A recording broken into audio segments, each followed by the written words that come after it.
झूठहू के असर धराई के मीठा मीठा बात बतियाई के पेन्ही लेलू अंगूठी सगाई के पेन्ही लेलू अंगूठी सगाई के दिलावा में सपना सजाई के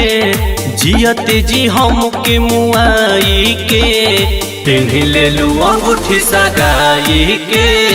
पेन्ही लेलू अंगूठी सगाई के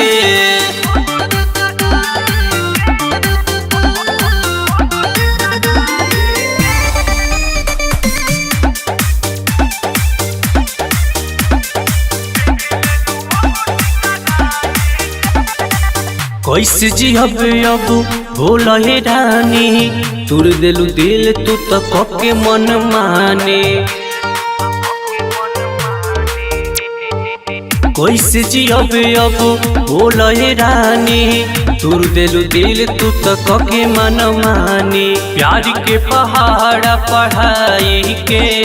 हमारा के पगला बनाई के पेन्ही लेलू अंगूठी सगाई के पेन्ही लेलू अंगूठी सगाई के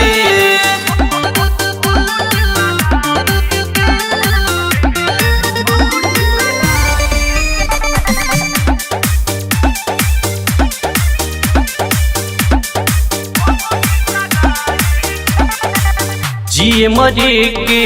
क्रिया तू खैलू फिर शिव सागर के काहे भूल गईलू जिए मरे के क्रिया तू खैलू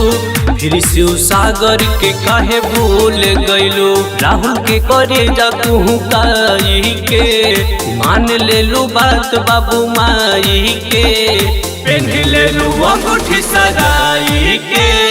पेन्ही लेलू अंगूठी सगाई के।